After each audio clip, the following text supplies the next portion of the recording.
Hello and welcome to the How to Quit Working show. It is a Friday and you are hearing or seeing, depending on whether you're on YouTube or the podcast, me instead of Heather. You're used to seeing Heather on Friday, so you're probably wondering, where the heck is Heather? Is she okay? Did she leave the country? Did she just decide that she was completely done with this podcast? Well, not at all. I'm here to tell you that Heather has got a really exciting announcement, and if you follow her on social media or if you've been listening to the show, you may have heard some hints about something big that Heather had coming up. Well, I'm going to spoil it a little bit and let you know that Heather is starting her own new podcast. It is going to be an amazing podcast, and if you continue listening to the How to Quit Working show here, or if you listen to the daily How to Quit Working show, you're going to hear a lot more about that and a lot more details about where to go to subscribe for that and how to get all of that great stuff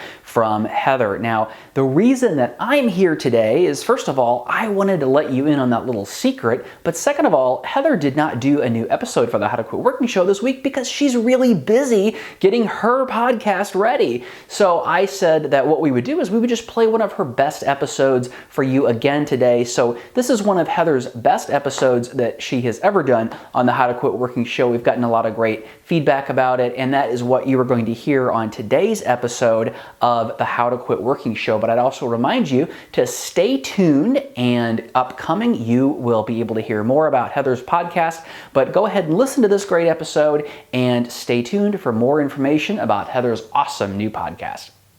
This is Olivia Osgood, and you are listening to the How to Quit Working show. I'm glad that my mommy's an entrepreneur so that we get to spend lots of time together and she gets to homeschool me. This is the How to Quit Working show. Jeff Steinman believes entrepreneurship is the only true path to freedom. That's why he created the How to Quit Working show, where you'll hear stories, insights, and inspiration from lifestyle fanatics who left their soul-sucking 9-to-5 job forever. Now, here's your host, author, entrepreneur, and ultimate lifestyle fanatic, Jeff Steinman. Hello, and welcome to the How to Quit Working show. This is Heather Osgood, your host of the Friday episode of the How to Quit Working program. I'm so glad that you're here with me today, whether you're having just an awful day and you're just feeling kind of down in the dumps, or whether you're having the best day ever, or maybe you're just somewhere in between. I'm super stoked that you're here with me, and I'm just really excited to share some good information and just some tips for you today. But before we get into that, I want to make sure that you've had a chance to check out our new daily podcast. It has been absolutely phenomenal. It's just a terrific program.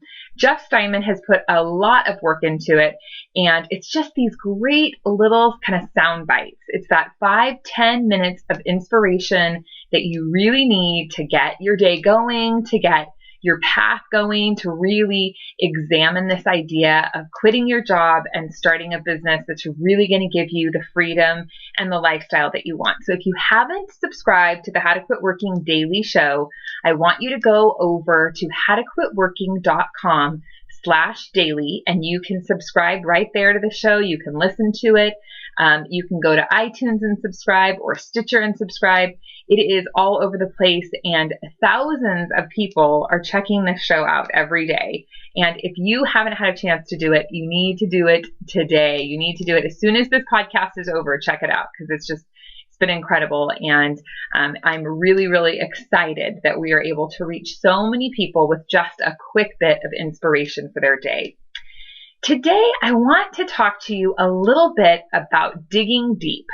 So when you're talking about, building a business, when you're talking about making big changes in your life, oftentimes you kind of have to think about getting down to the next level, getting down to the next kind of depth of success. And I suppose you could take it either way. You could say maybe you wanted to go up to the next level of success and it's moving up. Or you could say you're just kind of digging in and you're really getting down to kind of the meat of your success and prosperity. My husband and I own a haircutting business, and we have owned it for 8 years. It's a terrific business. It's really my husband's mastermind. It's kind of his pride and joy. It's his love. He's put so much time and energy into this business.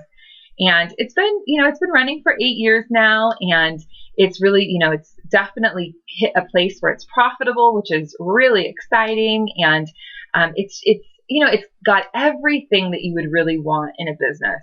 It's got a great, strong customer base. It's got a really good reputation in the community. We have a great group of staff that run the business. Neither my husband or I cut hair, and our passion really is business. We love entrepreneurship, and so we really wanted to create this business that would be kind of that passive income. I talked to hundreds of people, and I cannot tell you, probably half of the people that I speak to, one of the first words out of their mouth is, I want to start a business that creates passive income. And creating passive income is not an easy task. And fortunately or unfortunately, there's this kind of whole movement toward passive income and how great it is to get passive income. And I'm definitely a proponent for making sure that you're setting your business up so that you're not exchanging your time for money. However, passive income is pretty difficult to come by. It's not something that you can just hang up, a shingle or, put up a sign on a building and suddenly you're going to have a ton of passive income. You also can't just decide that you're going to start a website or you're going to start selling a product and all of this passive income is going to come rolling through your doors. It's a lot more difficult than that. And my husband and I learned firsthand kind of what it's like to have a business that really does create passive income. And it's a tremendous business model. And of course, it's wonderful. It's great not to have to feel like you have to be in a business, that you have to be there 40 hours a week or 60 hours a week or every single day. And we love the fact that we have this, just tremendous dynamic staff that is there. And they are constantly just pouring their hearts and inspiration into the business and really have helped develop this dynamic customer base. And we're able to be the visionaries. We're able to be the leaders of the organization and really allow that company to operate most days without a ton of hands-on, participation in the business. We, in most cases, are not working in the business. We are working on the business, which is exactly where you really want to be in a company. Now, unfortunately, after 8 years, you have a tendency to get a little complacent. It's easy to say that business is set, that business has everything that it needs, and we don't need to stress about it. We don't need to worry about what it's doing. We know that it's going to be plodding along at this kind of steady course. And of course, it has its ups and downs, but in general, the ups are greater than the downs are. And, really, I think we both just agreed we had gotten to a place where the business has been operating fine, but kind of the passion is gone, the spark is gone. And so we decided that we were going to take a day and we were going to really spend some time on just strategizing about that business, just thinking about how can we take this business that is really operating well and create something that is much better. How can we take this company really to the next level? And what kind of energy would it take for us to really get that business up into some levels of real profitability? How do we get it to be that kind of dream of, this high number? When we started the company, we really had aspirations that we'd like to franchise that company. And it still very may well happen at some point. We might decide that franchising is the direction we want to go. And part of the reason that I wanted to share this with you today is I want to kind of just give you an inside perspective of what it might be like to coach with me.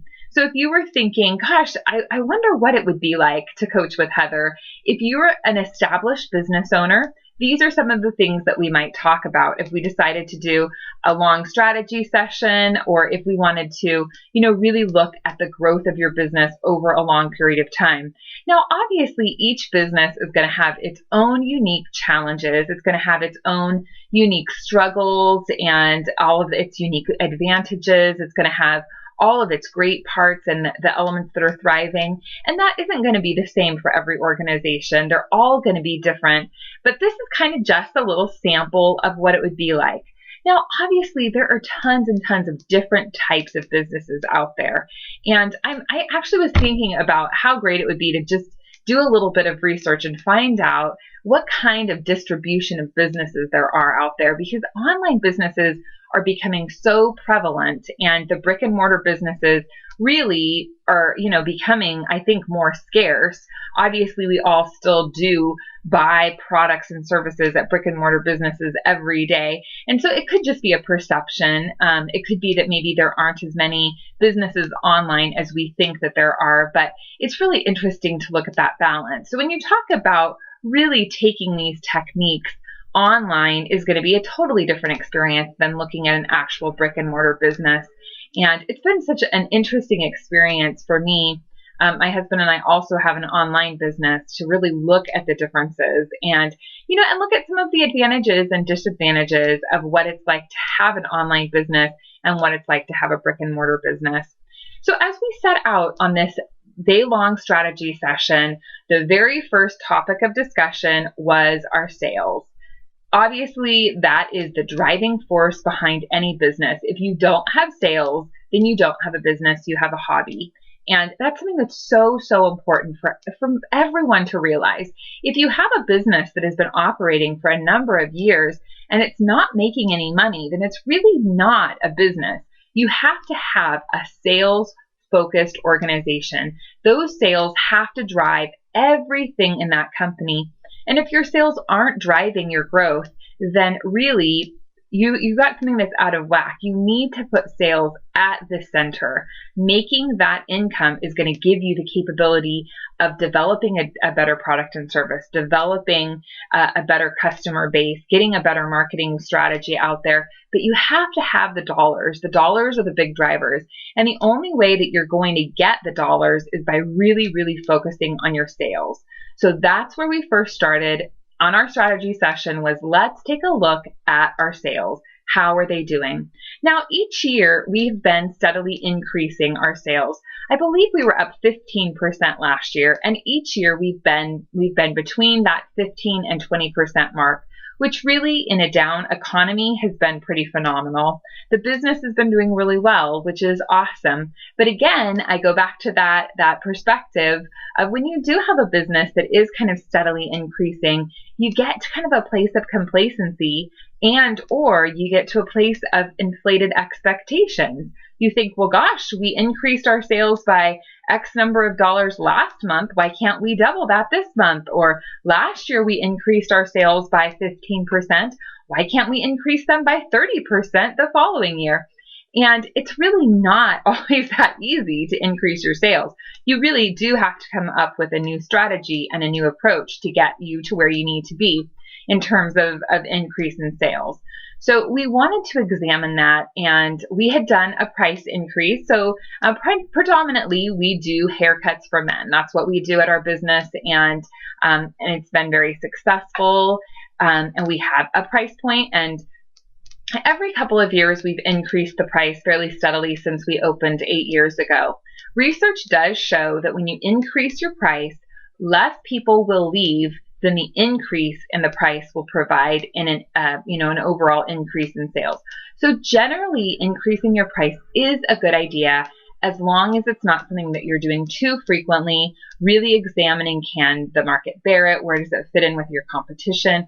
Obviously, you have to have some analysis in there, but increasing your price can be a really good way if you've got a steady business to increase your sales. So you might want to think about that in your strategy for getting more sales in the door. Now, obviously, since we had just increased the sales, we didn't have the ability, I think we did it like 6 months ago. It might not even been that long ago. We can't raise the price again. So that's not a good option for us to increase sales. So next we look at, how do we increase our average dollar sale? If we increase our average dollar sale by just $1, averaging about 1,200 customers per month, that could equal $18,000 in increased sales for the year. And that would be fairly significant for our business to have an $18,000 increase in sales. So that was a big goal that we set at our strategy session, was a goal to be very conscious about what our average dollar sale was and how we could increase that average dollar sale. That was really important to us. Next, we really examined the products and services that we're providing. Now, as I mentioned, we do predominantly haircuts for men. Now, there are a handful of different variations on the haircut. We have a deluxe option. We have waxing services that we provide. We're also going to be doing hot shaves starting next month. So we really took a look at what were all of the products and services that we're offering. And we also really delved into what are the top 5 hottest selling products that we have, and are the stylists actually selling the products that we need them to sell? Are the customers seeing the advantage of purchasing that product? And so really looking at that, looking at the services, looking at the products, that is going to lead right into our ability to increase our average dollar sale.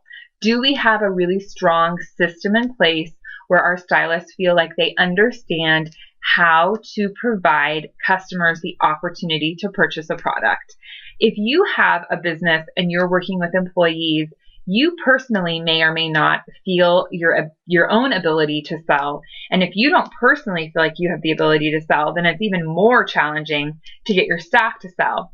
Oftentimes, when you are dealing with a group of people, really motivating them and getting them to a place psychologically where they feel comfortable upselling a client to a different product or a different service can be very challenging for them. One of the challenges that we really face as an organization is when you have a whole group of stylists working together, they fall into the kind of the group think mentality. So if one of them says, oh no, I'm not going to do this, or I'm not going to promote that product, or I don't feel comfortable selling that, it's very easy for all of the stylists and all of the team to kind of just jump on that bandwagon of, oh yeah, well, if she's not going to do it, then I'm not going to do it. And so that can be a challenge. If you've got a team that you're working with, you want to really be conscious of this idea that, you really want to make sure that you have that ability to train them and empower them to feel successful in a sales role.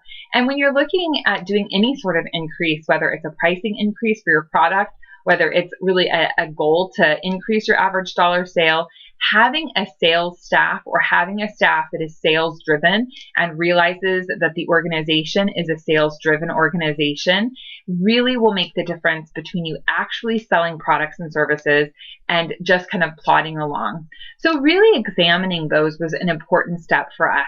One of the things that we also examined, looking at the higher priced services that we provide, is really just kind of this idea that if we have these upper end products, like the waxes and the hot shaves, if people aren't taking advantage of those services, might it be that they're priced too high? If we lower the price of that product or service, is it going to allow a greater customer base to be attracted to actually purchasing that product? Making sure that you're actually providing a product or a service that someone wants to buy and that it's priced appropriately is the difference between you really having success in sales within your company and really not having the sales at all. Now, obviously, these are also recommendations that are specifically designed for that brick and mortar business. We're not doing a lot of one-on-one selling.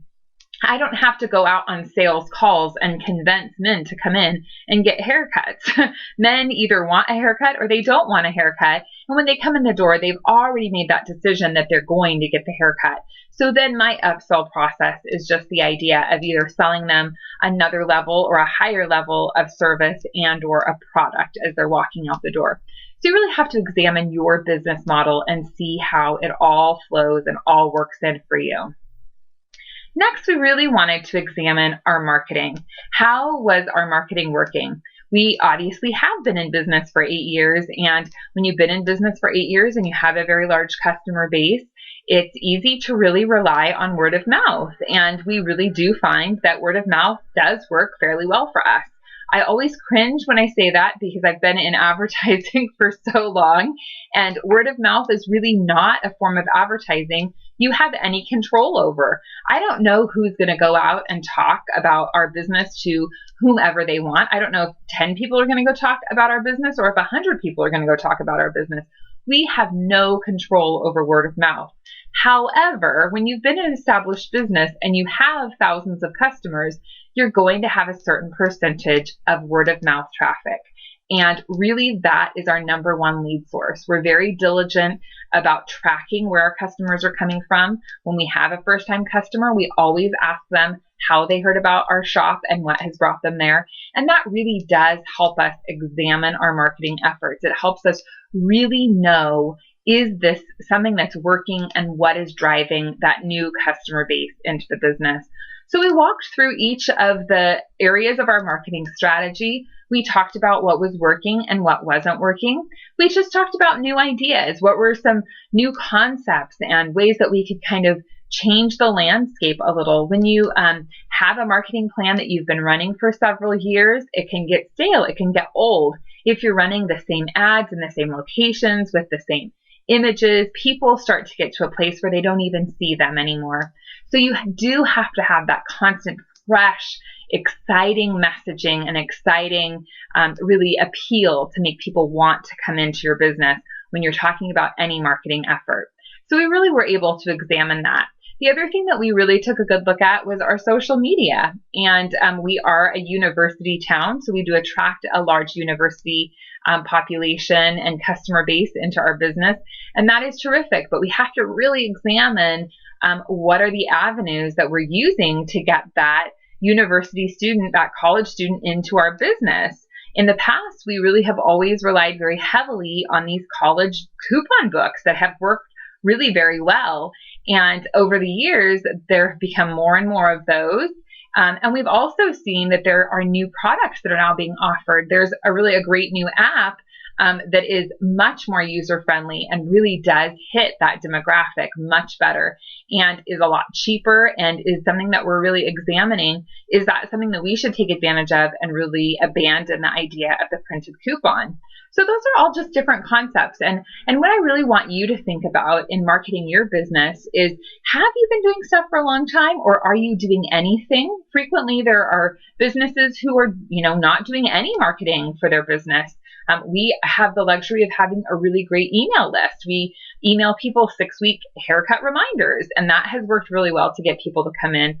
We have text messaging programs where we text people, and all of those are really just great tools to take advantage of for marketing the business, and they're really just almost virtually free. And so it was really exciting to examine our marketing and look at what were some new techniques and new things that we could do to really, drive traffic to our business. I had the pleasure the other day of listening to a gentleman on a podcast who was from a social media concept and content development company. And he made a comment that I just laughed my head off about. He said the goal of social media is not to get good at social media. The goal of social media is to drive traffic into your business. The goal of social media is to increase your sales. And I just laughed at that so hard, because so many people have this goal in business of becoming great at social media. It doesn't matter if you're great at social media if you're not selling anything on the back end. And, so that was something that we really took a look at with our social media plan and strategy. Are we just trying to get good at social media? Are we actually creating social media that's driving traffic into our business? I want you to think about that as well. Think about where you're at with your social media marketing plan, and if it's actually really driving business and dollars into your company. Next, it was really important for us to examine our team. We do have an excellent staff, and having that kind of more passive approach to the company is really important for us to look at. How is this staff doing? Are we really providing them with the value that they need? Are they being supported in the way that we need them to be, that they need to be supportive? Are we providing them with the training that is really going to empower them to perform at their highest level? Are we creating an environment within our company that, just makes people really want to come and work for our business? That's really important to us. We want to create a culture within our organization that really is one of kind of, of freedom for our employees, and an organization that really helps nurture each of them and their goals and desires to be the person that they want to be and really to make the living that they want to make. And it's wonderful too when you put in incentive programs that allow your employees to be rewarded for their performance. When they're performing at a higher level, it helps the company, the organization, and it also helps the employees. So it was important to us to really examine who are the key players of the business. How do we help support them? How do we help grow them? How do we help, really take them to the next level? And how do we get the whole team, together? How do we get them to function as just a really great supportive unit? Because when you're going to work every day, you want to work with your friends. You don't want to work somewhere where you feel like you're miserable.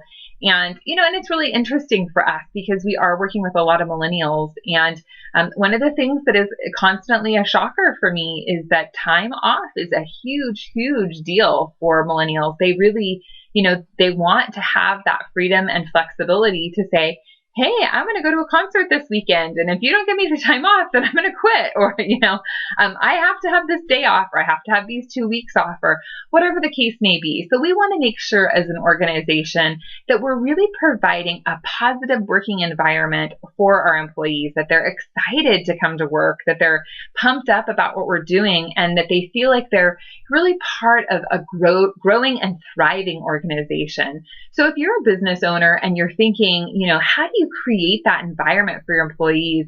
Sit down with them, talk to them, ask them what they want, figure out what their motivations are, figure out what's going to really drive them to perform at a higher level. And for us, it was, that's a constant discussion for us because the employees play such an important role in the organization, is how do we make sure that they're really feeling valued? How do we make sure that they're feeling taken care of? How do we make sure that they're feeling heard?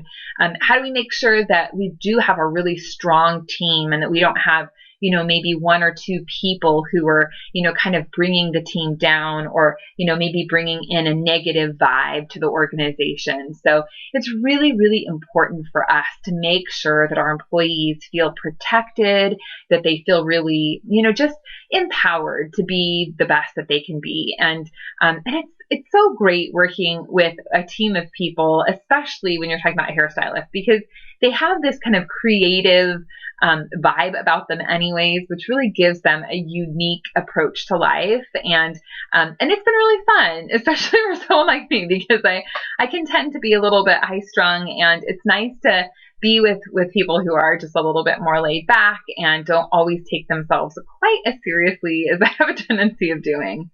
So really examining your employees is important. And then finally, we really talked about our finances. Not only did we talk about sales, like I had mentioned at the beginning of our session, but we talked about where were the finances of the company? What were we doing with the money? Were we spending it appropriately? Were there opportunity to cut expenses? Were we really thinking about how are we maximizing the profitability of the organization? And what areas of the finances do we really need to be monitoring more closely so that we could really make sure that that area grew? And a big part of growth in any business, especially when it comes to sales and financial activities, is just constant awareness. If you know that your average dollar sale is $50 and you have a goal to get it to $55, it's only going to get to $55 if you've got a plan in place and then you're constantly tracking it. So when you look at it week in and week out, you can say, oh, well, my sales at $50, I want it to be at 55. This next week, oh, it's at 51. Great, we're headed in the right direction. Next week, oh, it's at 52. Following week, it's back to 51. Like, what happened? So being really, really conscious of where you're at in your sales and where you're at with your finances makes a world of difference. It really, really, where your attention is, that is where your energy is going to flow. And mentally, you're going to really want to step up to that challenge. So that's what we did in that day. We really, really said, how are we mentally stepping up to the challenge of creating a greater organization? How are we taking this business that is successful and really saying, we're not okay with it being, good. We want it to be excellent. We want this business to not just be a great business. We want it to be phenomenal. We want everyone in our community to say they have to go get their hair cut at our business. And how do we do that? How do we create that environment? And if you're not in your business constantly really kind of digging in and asking yourself these difficult questions, it's never going to grow. It's never going to get to a high level of prosperity. You really, really do have to take these opportunities to step back and really think about what is actually happening in your business. And that is what I just have absolutely loved about coaching, is having that opportunity to really just see inside people's businesses. I've loved to be able to say, gosh, have you considered this? Where is your attention? Where are your goals? Where is your massive leverage? What is really creating this drive for you to take your business or your organization to the next level? And when we really are able to dig in and get to the root of either maybe some thought processes that are holding us back, or a lack of attention, or possibly just a feeling of overwhelm, which happens pretty frequently in business. When you have a ton of activities on your plate, when you start a new business, you are not only your kind of visionary and brainchild, and you're not only the person who's really good at doing either that product or service you're selling. Suddenly you become the accountant for the business. You become the marketing specialist for the business. You become the sales expert for the business. You become the customer service expert for the business. You wear a lot of hats, and at times it can feel overwhelming. It can feel like, gosh, when am I ever going to really get to a place where I have this ability to step up and take things to the next level? And that's where really that heavy and neutral accountability of a coach comes into play, because they have that ability of saying, why are you doing this activity? Is there somebody else who could do that better? Or where are there opportunities for you to really save time? Or where are there opportunities for you to save money? Where are there opportunities for you to make money? And really kind of getting down to some of the fundamental questions that separate you from being kind of mediocre or being, just okay, and really, really thriving. And that's our point always, is to get your business to a thriving level where every day in every way that your business is the best that it can be. I can tell you right now, I love our haircutting business. It is phenomenal. Is it the very best that it can be? No, it's not. It has opportunities for improvement. And the only way that it's going to get better is if we put in that effort. And truthfully, at the end of the day, we have to decide. Right now, it's providing us a bit of passive income, which is really nice. If we were to step inside that business, if we were to fully immerse ourselves in that company, what could that company provide us? And how long will we really need to work in that business? How much time and effort will we need to put in to get it maybe to that next level and then step away and create some passive income? That's what I want you to think about. If you're a person right now who is sitting there and saying, gosh, I would love to quit my job. I really want to start a business. I really want that passive income. I really love the idea of traveling around the world and, just really living my passion and living for who I am. You need to do that. You need to take that step. But I want you to really examine this idea that passive income isn't something that just falls in your lap. It's not just something that you can, record a few videos and throw them up on the internet and people are going to come flocking to you, throwing money at you. It does take a lot of really hard work and effort to get to that place, to build an organization, to build a company that's actually really providing you with passive income. So really think about that. I'm not saying that passive income isn't possible. Passive income is absolutely possible. It just has to be attained in the right way, in the right order. And if you try to put the income before you put the effort, it's just really not going to work. You have to put the effort out there first. You have to push full throttle. You have to dig deep. And then once you get to a place of success, then you can kind of step back and you can evaluate the systems, the processes, the employees, and everything you've put into place to really, really create that dynamic organization. At the end of the day, it's not always about having resources to create your business. It's about having the resourcefulness to take yourself to where you need to be. That is such a key phrase that I'm going to say it again. It's not about having resources in life. It's about being resourceful. You are the type of person that has the ability to be resourceful. You may not have all the money that you want today.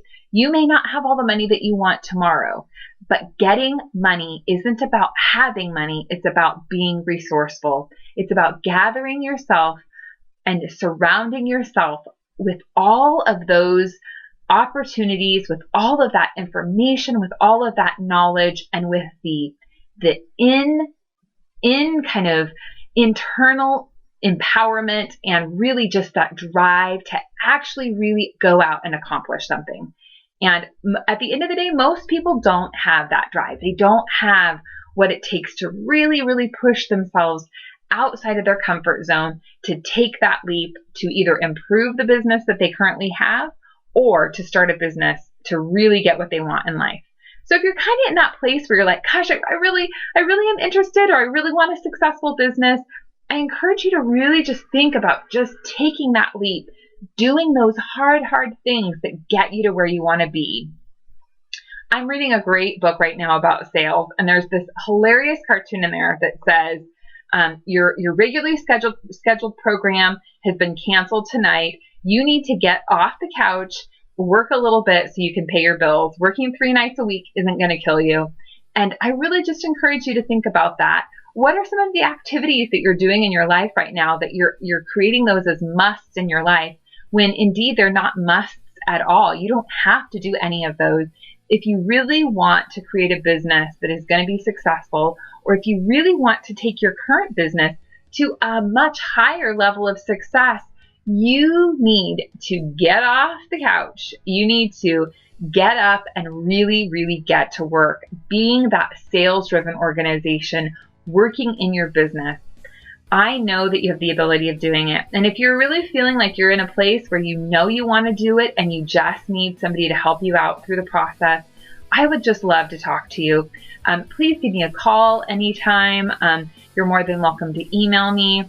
Log on to howtoquitworking.com. We have a new 1-800 number, so you can call us absolutely free. We would love to talk to you and really just get you going on this How to Quit Working journey. Whether you're wanting to start a business and you're not sure how to do it, whether you're a business owner and you're like, gosh, how do I get this business to the next level of profitability? How do I get more out of my company? How do I make it what I really want it to be? I would just love to talk to you, and I would just love to empower you to really get what it is that you want in life, because I know that you can do it and I know you can have it. Thank you so much for being here with me today. I hope that you really just have some time to let all of this sink in and really think about how really working in your business, working on your business, really thinking about making changes in your life, taking that action can make all the difference. Thank you so much, and I will talk to you next week. Thanks for joining us on the How to Quit Working show. Tune in next time when we'll talk to another amazing person just like you, who is now living the ultimate life of freedom and doing it on their terms. If you want to learn how to quit working and get these episodes delivered directly to you, visit howtoquitworkingshow.com.